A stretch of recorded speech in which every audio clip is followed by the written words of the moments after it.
Hello everyone and welcome to another Raw review. I'm File91e and this is a review on WWE Raw for July 12th from Lexington, Kentucky.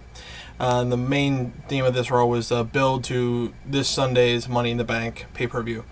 Started out with a recap of last week. It was a 7-on-1 match. Now it's a 6-on-1 match due to John Cena beating the crap out of one of the Nexus guys, Darren Young, because now it's going to be 6-on-1 Nexus versus John Cena. Anyway, Cena comes out and talks about Money in the Bank, Sheamus, and Nexus, and Cena is quite humorous throughout this whole thing. I have to give him that.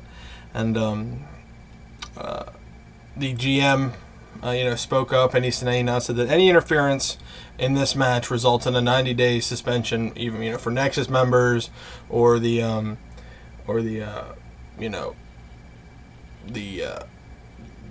members. The Nexus guys have to tag in and out and whatnot. It's just the way it is. Anyway, the next match started out. It was Alicia Fox versus Gail Kim, and Eve was on commentary. Alicia Fox won. It was a weird botched ending. I wrote a botched ending because she hit the axe kick to the middle of the back, which I was like, wow. It was pointless, but I guess it keeps the feud going between Eve and Alicia Fox, and the GM makes a match at Money in the Bank, Alicia Fox versus Eve, so that should be interesting. SmackDown's coming to Baltimore September 7th. I doubt I'm going, but just wanted to let you know. Next was the Hart Dynasty versus the Usos and Tamina. This match was supposed to have happened a couple weeks ago, but the Usos wound up beating the crap out of the Hart Dynasty. Again, the Usos theme really sucks. It really bad. I don't like that theme at all. You can hardly hear it. I mean, it just doesn't have anything. It doesn't have any punch to it, so whatever. Anyway, it was a solid match, for a six-man match. It went quickly, and there was hardly no women involvement in the match. They kind of fought, right toward the end. It was too quick almost. I would have liked to have seen more. So hopefully, sometime down the line. Anyway, Wade Barrett talks to Jericho, and Jericho turns on an interview with Josh Matthews because he really, is just Jericho. And then the Nexus beats down Yoshitatsu. So it was weird how this kind of worked out. It just kind of started over here, then went over here, and then wound up over there. I guess I was just a way of getting Yoshitatsu to on screen. So, just proving that Nexus will beat down anybody. Then Ted DiBiase comes down and he builds, Money in the Bank, saying that he's going to win the Money in the Bank ladder match. Then John Morrison comes out. And Morrison says some stuff, and DiBiase gets all whatever in a tiff, and then attacks Morrison. It was kind of funny, but it wasn't really, whatever. Just the stuff that Morrison said to Murray, so it was kind of weird. But I think Morrison works better as a heel, but at least he's getting over as a face. And he almost hit Starship Pain with jeans on, that's amazing. Just jeans don't like to do anything. On to the next page. Wrote notes, I always do. There was a Santino skit with him and Flores Henderson. It's hilarious. It was like him and his team versus Regal and his team. It was just a weird Brady Bunch thing. It was the funniest thing on the whole night. It was the greatest part of the whole night. Flores Henderson is the guest host. Doink the Clown was there. Awesome. I mean, how often do you get to see Doink the Clown? There was a Money in the Bank build, which with focus on Edge because he won it a couple times. That led into Orton versus Edge. Now this match was really good. They gave it all they had, and I hate commercials. Again, I wrote here, I hate commercials in matches. I can't stand it. Chris Jericho came out and led to a distraction, which gave Edge the win. And Bourne got involved. It was crazy, and the best spot of the night has to be the airborne, the shooting star press into an RKO, which I thought should have been saved for the Money in the Bank match. I thought that would have been a lot better, time to do it because that would have been a great spot to see. But I'm sure I guess I'm not sure if they wanted to try it out, this week to make sure it was even possible. But it looked really good. I'd always thought that it would be really cool to see a shooting star into a on RKO, but I never thought I'd actually see it. But I guess the WWE is reading the chip that's in my mind. Anyway, Josh Matthews tries to talk to Skip Sheffield about Nexus and about Nexus being on NXT and what they're going to do. Whatever. John Morrison walks into Skip, and there proceeds to be another NXT beatdown on John Morrison. So then there was a commercial for Satan's Prison. It's an all-elimination chamber match DVD. Seems pretty cool. I might be interested in getting that because I like the Elimination Chamber. I thought it was a really good gimmick match.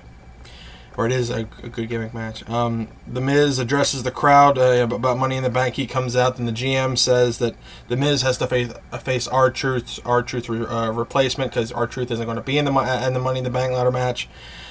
So Mark Henry is now in the Money in the Bank ladder match. So there was the Miz versus Mark Henry. The match, there's a lot of focus on Mark Henry, a lot of spots for Mark Henry in the beginning, and then Mark Henry ran into the GM thing, which I think was the most dumbest thing ever, how to end a match like that. I guess they're trying to put Miz over some weird mythical mastermind. I don't get it. He's stupid, but he can wrestle, so whatever, I gotta deal with him. Then Flores Henderson comes out to the Brady Bunch theme, which is cool. I guess we're gonna have to review review that theme. Then it was Regal, Zack Ryder, and Doink and Primo versus Santino, Kosov, Khali, and Goldust. Now, this match was entertaining as hell for about 5 seconds. And then, all hell broke loose, and there really wasn't, not too much happened. Doink was funny. The whole Doink and Khali thing was funny. It was really too short to call even a match. They could have done so much more, and the whole, and the whole high spot of this thing is Santino's trying to get, with Florence Henderson, but Florence Henderson wants the Great Khali, and Great Khali winds up kissing her, so that's kind of weird. But whatever. Another Money in the Bank build, this time focusing on a couple different other people who have won it. CM Punk, I believe.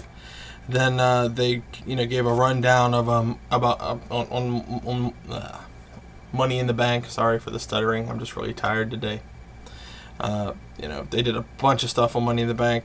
Then Josh Matthews interviewed Edge about, what happened with his Money in the Bank and what happened with Jericho, and just, Edge. It was a really good promo. I thought Edge really came off kind of creepy like that. It was good.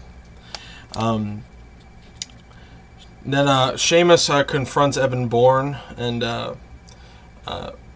that led to an NXT beatdown on Evan Bourne, and then Sheamus came back and trying to taunt Evan Bourne while he was on the ground, but then NXT walked up to Sheamus, thus showing that NXT will beat up anybody. They do not care if you're face or heel, which I thought was cool, because then Sheamus, actually Skip Sheffield went whoa like that to Sheamus, and Sheamus ran off, which I thought was pretty cool. I'm not sure if that's going to add to his character or not, but later in the night you'll actually see what happened. Anyway, it was next up was NXT versus John Cena, just 6 of them versus John Cena. Cena dominates early, and then eventually it all breaks down. The numbers game, gets the best of Cena. Cena actually gets busted open hard way, there for a little bit. I thought that was interesting. It wasn't really too bad. 450 splash, after a beatdown, and that was it. Game over for Cena. Then it was, there was a beatdown, right afterwards. There was, or at least the makings of a beatdown. And then Cena, punches one of them and grabs a chair, and they start, and he whacks one of them with a chair, and he gets back in the ring, and he's ready to take on all these other people. And now Nexus, does their thing where they, circle the ring and get up onto the thing and try to go in all at the same time. But then Sheamus runs down, oddly enough, with a chair, thus showing that Sheamus will help John Cena to fight, NXT, because Sheamus now realizes that NXT really is just the sole thing with them. So Sheamus will fight against NXT, and I thought that was a pretty cool thing. And the last image is Cena, freaking out, with the chair and blood and stuff. I thought that was pretty cool. And, Nexus ran off. I guess they're not ready for that. Overall, it wasn't too bad this week. I'm giving it a 7 out of 10. It was there was a couple of decent matches, a good build for Money in the Bank. I'm really, I'm actually, Kornchak and I are going to watch this pay-per-view. Maybe do a commentary, not during it, but afterwards. So, just keep a lookout for that. There's some good wrestling this thing, this show, decent spots and a nice Money in the Bank build, like I said. So yeah, so that's going to wrap up this Raw review. Again, watch Money in the Bank this Sunday. I will be, along with Corn Shack, and we might be doing something, so stay tuned for that. And we will do another Wrestle Team reviews this next weekend, so again, stay tuned for that. We didn't do it last weekend because of the bonus stage marathons thing. And again, thanks to everybody from the Wrestle Team Reviews page that came and helped and donated. Thank you again. So yeah, so watch Money in the Bank, this Sunday, and enjoy it. So that's going to wrap up this edition of my File91e Raw review. I'll be back next week, possibly, maybe, who knows. See you guys.